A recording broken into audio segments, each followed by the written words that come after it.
ನೋಡಿ, ಮೈಸೂರು ನಗರದಲ್ಲಿ ಕೆಇ ಟೆಕ್ನೋ 2026 ಈ ಒಂದು ಕಾರ್ಯಕ್ರಮವನ್ನ, ಈ ಎಕ್ಸ್ಪೋ ಅನ್ನ ಟ್ರೈನ್ ಮಾಡುವ ಉದ್ದೇಶ ಈ ವಿಭಾಗೀಯ ಮಟ್ಟದಲ್ಲಿ ಅಂದ್ರೆ ಚಾಮರಾಜನಗರ, ಮಂಡ್ಯ, ಮೈಸೂರು, ಕೊಡಗು ಈ 4 ಜಿಲ್ಲೆಯನ್ನು ಒಳಗೊಂಡಂತಹ ಸಾರ್ವಜನಿಕರಿಗೆ ತಮ್ಮ ಮಕ್ಕಳ ಭವಿಷ್ಯವನ್ನು ರೂಪಿಸೋದಕ್ಕೆ ತುಂಬಾ ಗೊಂದಲದಲ್ಲಿರ್ತಾರೆ.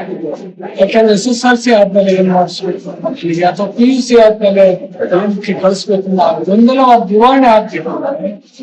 ಪೋಷಕರು, ಮಕ್ಕಳು ಮತ್ತು ಸಾರ್ವಜನಿಕರು ಈ ಎಕ್ಸ್ಪೋ ಬಂದ್ರೆ ತಮ್ಗೆಲ್ಲ ಮಾಹಿತಿ ಸಿಗುತ್ತೆ. ಯಾವ ಕೋರ್ಸ್ಗಳನ್ನ ಅಡ್ಮಿಷನ್ ಮಾಡ್ತಾರೆ, PUC ನಲ್ಲಿ ಯಾವ ಕೋರ್ಸ್ ಇರ್ತದೆ, ಅಥವಾ ಡಿಗ್ರಿ ನಲ್ಲಿ ಯಾವ ಕೋರ್ಸ್ ಇರ್ತದೆ, ಅಥವಾ ಟೆಕ್ನಾಲಜಿ ಸಂಬಂಧಪಟ್ಟ ಏನೇನು ಓದ್ಬೇಕು ಅಂತ ಅನ್ಸುತ್ತೆ. ಅವ್ರ ಆಸೆಗಳನ್ನು ಈಡೇರಿಸ್ಕೋಬೇಕು ಅಂದ್ರೆ ಪೋಷಕರು ಇಂತಹ ಒಂದು ಒಳ್ಳೆಯ ಏನು ಎಕ್ಸ್ಪೋ ನಡೀತಾ ಇದೆ ಮೈಸೂರು ನಗರದಲ್ಲಿ ಗ್ರೌಂಡ್ ಅಲ್ಲಿ ನಡೀತಾ ಇರ್ತಕ್ಕಂಥ ಕಾರ್ಯಕ್ರಮ ಎಲ್ಲ ಭಾಗವಹಿಸಿದ್ರೆ ಸಂಪೂರ್ಣವಾದ ಮಾಹಿತಿಯನ್ನ ಪಡೆಯೋದ್ರ ಮೂಲಕ ತಮ್ಮ ಮಕ್ಕಳ ಭವಿಷ್ಯವನ್ನ ರೂಪಿಸೋದ್ರಲ್ಲಿ ಯಾವುದೇ ಅನುಮಾನ ಬೇಡ ಅಂತ ಈ ಕರೆ.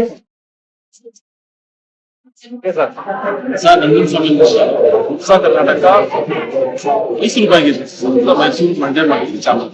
ನಾವಿದು ಫಸ್ಟ್ ಟೈಮ್ ನಾವು ಆಯೋಜನೆ ಮಾಡಿದ್ವಿ ಸರ್. ಕಾರಣ ಏನಪ್ಪ ಅಂತಂದ್ರೆ ಮಕ್ಕಳೆಲ್ಲ ಹುಡುಕಿ ಹೋಗ್ತಾ ಇದ್ದಾರೆ ಬೇರೆ ಬೇರೆ ಕಾಲೇಜುಗಳಿಗೆ, ಈಗ ಮೈಸೂರು ಆಗ್ಬೋದು, ಬೆಂಗಳೂರು. ಬಟ್ ನಾವೇನಪ್ಪ ಅಂದ್ರೆ ನಮ್ಮ ವಿಭಾಗಕ್ಕೆ ಎಲ್ಲಾ ಮಕ್ಕಳಿಗೆ ಒಂದೇ ಕಡೆ ಒಂದೇ ಸ್ಟೂಡೆಂಟ್ ಸಿಗ್ಲಿ ಅನ್ನೋ ಉದ್ದೇಶಕ್ಕೆ ಸರ್ ಅಡ್ಮಿಷನ್. ಈಗ ಆಫ್ಟರ್ SSLC ಏನ್ ಕೋರ್ಸ್ಗಳಿದೆ, ಏನ್ ಮಾಡಬಹುದು, ಮತ್ತೆ ಆಫ್ಟರ್ PUC ಏನ್ ಮಾಡಬಹುದು, ಯಾವ ಕಾಲೇಜ್ ಸೆಲೆಕ್ಟ್ ಮಾಡಬಹುದು, ಏನ್ ಸಬ್ಜೆಕ್ಟ್ ಸೆಲೆಕ್ಟ್ ಮಾಡಬಹುದು, ಇದು ಮುಖ್ಯ ಉದ್ದೇಶ ಸರ್. ನಮ್ಗೆ ಏನಪ್ಪ ಅಂತಂದ್ರೆ ನಾವು ಫಸ್ಟ್ ಟೈಮ್ ಮಾಡಿದೀವಿ, 3 days ಎಕ್ಸ್ಪೋ ಇದೆ ಸರ್. ಇಲ್ಲಿ ಹೆಚ್ಚು ಕಡಿಮೆ ಸರ್ ಬರೀ ನಾವು 4 ಜಿಲ್ಲೆ ಅಂತಲ್ಲ, ಥ್ರೂ ಕರ್ನಾಟಕ ನಾವು ಇದು ಮಾಡಿದೀವಿ, ಅನೌನ್ಸ್ ಮಾಡಿದೀವಿ. ಬಟ್ ಈಗ ಮಂಗಳೂರಲ್ಲಿ ಬಂದಿದ್ದಾರೆ, ಮಂಗಳೂರು 2-3 ಜನ ಇದ್ದಾರೆ, ಬ್ಯಾಂಗ್ಳೂರು ಸುಮಾರು ಶಾಲೆಗಳಿದ್ದಾರೆ, ನಮ್ಗೆ ಅಬ್ರಾಡ್ ಇಂದ ಬಂದಿದ್ದಾರೆ, ಅಲ್ಲಿ ಮಕ್ಕಳನ್ನ ಮಾಡಬಹುದು ಆ ತರ ಇದ್ದಾರೆ.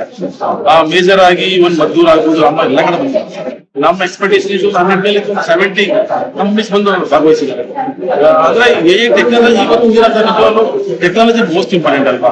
ಸೊ ಹಾಗಾಗಿ ಇವತ್ತು ಅಂತಂದ್ರೆ ಅಕಾಡೆಮಿಕ್ ಎಕ್ಸಲೆನ್ಸ್ ಅಂತಂದ್ರೆ ಮೈನ್ ಟೆಕ್ನಾಲಜಿ ಇದು ಅಡಾಪ್ಟ್ ಮಾಡ್ತೀವಿ ಎಲ್ಲ ರಾಜ್ಯದಲ್ಲಿ. ಹಾಗಾಗಿ ಸರ್ ಅದಕ್ಕೋಸ್ಕರ ನಾವು ಪ್ರೆಸೆಂಟ್ ಮಾಡಿದೀವಿ, ಪ್ರತಿ ವರ್ಷ ಮಾಡ್ತೀವಿ. ಸೊ ನಾನು ಹೇಳೋದು ಇಷ್ಟೇನೆ, ಈಗ ನಾವು ಇಷ್ಟೆಲ್ಲ ನಾವು ಆರ್ಗನೈಸ್ ಮಾಡಿದೀವಿ, ಆಯೋಜನೆ ಮಾಡಿದೀವಿ. ಬಟ್ ಮಕ್ಕಳುಗಳು, ಪೇರೆಂಟ್ಸ್ ಗಳು ಇದನ್ನ ಸದುಪಡಿಸ್ಕೊಳ್ಬೇಕು ಅನ್ನೋದೇ ನಮ್ಮ ಉದ್ದೇಶ ಸರ್. ಅಷ್ಟೇ. ನಂಜುಂಡ ಸ್ವಾಮಿ, ವಿಭಾಗೀಯ ಅಧ್ಯಕ್ಷ, ಉತ್ಸಾಹ ಕನ್ನಡ. Thank you sir.